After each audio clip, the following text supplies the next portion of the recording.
Hello friends, स्वागत है आज आपका फिर से हमारे एक नए वीडियो में। इस वीडियो में मैं आपको कुछ स्ट्रक्चर्स बताऊंगी जो स्पीकिंग इंग्लिश के लिए बहुत ही इम्पॉर्टेंट होता है। देखिए, हमने यहाँ कुछ सेंटेंस दिया है, हम लोग इसी के आधार पर बहुत सारे स्ट्रक्चर भी बनाएंगे। जैसे यहाँ दिया हुआ है, मीकू ने मेरी चॉकलेट मुझसे छीन ली और तो और मेरी किताब भी फाड़ दी। और फिर अगला दिया हुआ है, जब पढ़ाई करने की बारी आती है तो तुम रोने लगते हो। फिर अगला है, मैं अपने काम में बिजी थी इसलिए मैं आपको फ़ोन करना भूल गई। ये बहुत ही इंटरेस्टिंग है और हम लोग इस पर बहुत सारा वाक्य भी बनाएंगे। देखिए, यहाँ फर्स्ट स्ट्रक्चर दिया है, स्ट्रक्चर नंबर 1, जिसका रूल है and that too. And that too जिसका अर्थ होता है और वो भी, और वो भी। इस पे हमने कुछ एग्जाम्पल दिया है, जैसे है, भैया ने मुझे मारा वो भी बिना किसी कारण के। भैया ने मुझे मारा वो भी बिना किसी कारण के। Bhaiya beats me and that too without any reason. Bhaiya beats me and that too without any reason. अब अगला एग्जाम्पल है, वह बहस कर रहा था और वो भी अपने बॉस के साथ। वह बहस कर रहा था और वो भी अपने बॉस के साथ। He was arguing and that too with his boss. He was arguing and that too with his boss. अब अगला एग्जाम्पल है, वह अपनी दोस्तों के साथ शॉपिंग पर चली गई, वह भी अपने पापा को बताए बिना। वह अपने दोस्तों के साथ शॉपिंग पर चली गई, वह भी अपने पापा को बताए बिना। She went shopping with her friends and that too without telling her papa. She went shopping with her friends and that too without telling her papa.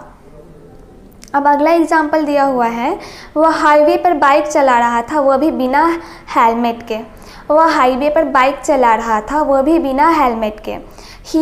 He was riding a bike on the highway and that too without a helmet. He was riding a bike on the highway and that too without a helmet. अब structure number 2 हम लोग देखते हैं, जिसका rule दिया हुआ है, when it comes to plus gerund या समथिंग। यहाँ हम आपको जिरंड का मतलब बता दें, ये होता है V4 यानी वर्ब 4, तो इसको हम जिरंड को वर्ब 4 भी बोलते हैं। और इसके अलावा आप समथिंग भी लगा सकते हैं, जिसका अर्थ होता है की बारी आती है या की बात करे तो। की बारी आती है या की बात करे तो। चलिए हम लोग इस पर एक एग्जाम्पल देख लेते हैं। जब पढ़ाई करने की बारी आती है तो तुम रोने लगते हो। जब पढ़ाई करने की बारी आती है तो तुम रोने लगते हो। When it comes to studying, you start crying. When it comes to studying, you start crying. इस पे अगला एग्जाम्पल दिया हुआ है, और जब खेलने की बारी आती है तो तुम दौड़ने चले जाते हो। और जब खेलने की बारी आती है तो तुम दौड़े चले जाते हो। And when it comes to playing, you run away. And when it comes to playing, you run away. अब अगला एग्जाम्पल है, जब पैसे देने की बारी आती है तो वह हाथ खड़े कर देता है। जब पैसे देने की बारी आती है तो वह हाथ खड़े कर देता है। When it comes to giving money, he refuses. When it comes to giving money, he refuses. अब हम लोग एक स्ट्रक्चर नंबर 3 देखते हैं, जिसका रूल दिया हुआ है what's more.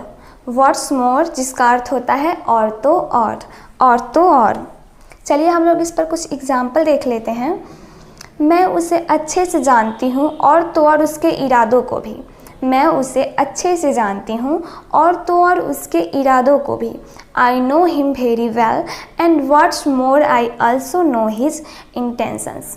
I know him very well and what's more I also know his intentions. अब अगला एग्जाम्पल दिया हुआ है, मीकू ने मेरी चॉकलेट मुझसे छीन ली और तो और मेरी किताब भी फाड़ दी। मीकू ने मेरी चॉकलेट मुझसे छीन ली और तो और मेरी किताब भी फाड़ दी। मीकू snatched my chocolate from me and what's more he tore my book also. Miku snatched my chocolate from me and what's more he tore my book also.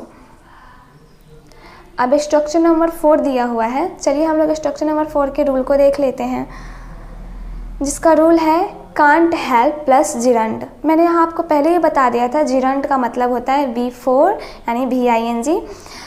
तो इसका अर्थ होता है नहीं रह सकता हूँ या नहीं रह सका। इस पर हम लोग चलिए कुछ एग्जाम्पल्स देख लेते हैं। मैं कहे बिना नहीं रह सकी, मैं कहे बिना नहीं रह सकी। I couldn't help saying, I couldn't help saying. अब अगला एग्जाम्पल दिया हुआ है, क्या तुम मुझसे बात किए बिना नहीं रह सकते, क्या तुम मुझसे बात किए बिना नहीं रह सकते। Can't you help talking to me, can't you help talking to me. अब अगला एग्जाम्पल हम लोग देख लेते हैं, क्या तुम बकबक बिना नहीं रह सकते, क्या तुम बकबक बिना नहीं रह सकते। Can't you help chattering, can't you help chattering. अब अगला एग्जाम्पल दिया हुआ है, लड़कियां गप्पे मारे बिना नहीं रह सकती, लड़कियां गप्पे मारे बिना नहीं रह सकती। ये कुछ इंटरेस्टिंग है।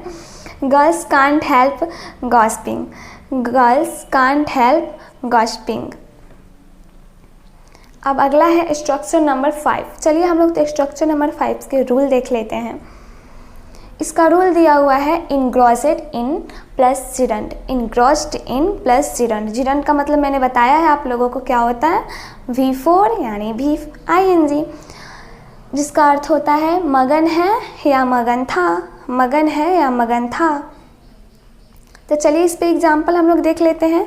पापा टीवी देखने में मगन है, पापा टीवी देखने में मगन है। Papa is engrossed in watching TV, papa is engrossed in watching TV. अब अगला एग्जाम्पल है, बच्चे वीडियो गेम खेलने में बिजी हैं, बच्चे वीडियो गेम खेलने में बिजी हैं। Children are engrossed in playing video games, children are engrossed in playing video games. अब अगला एग्जाम्पल है, मैं अपने काम में बिजी थी इसलिए मैं आपको फ़ोन करना भूल गई, मैं अपने काम में बिजी थी इसलिए मैं आपको फ़ोन करना भूल गई। I was engrossed with my work so I forgot to call you, I was engrossed with my work so I forgot to call you.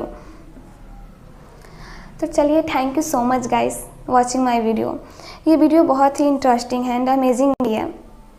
चलिए तो आप लोग इस वीडियो को ज़रूर देखिएगा, इसमें बहुत अच्छा हमने स्ट्रक्चर बताया है जो आपको डेली लाइफ में बोलने के लिए बहुत ही ज़्यादा यूजेस होता है।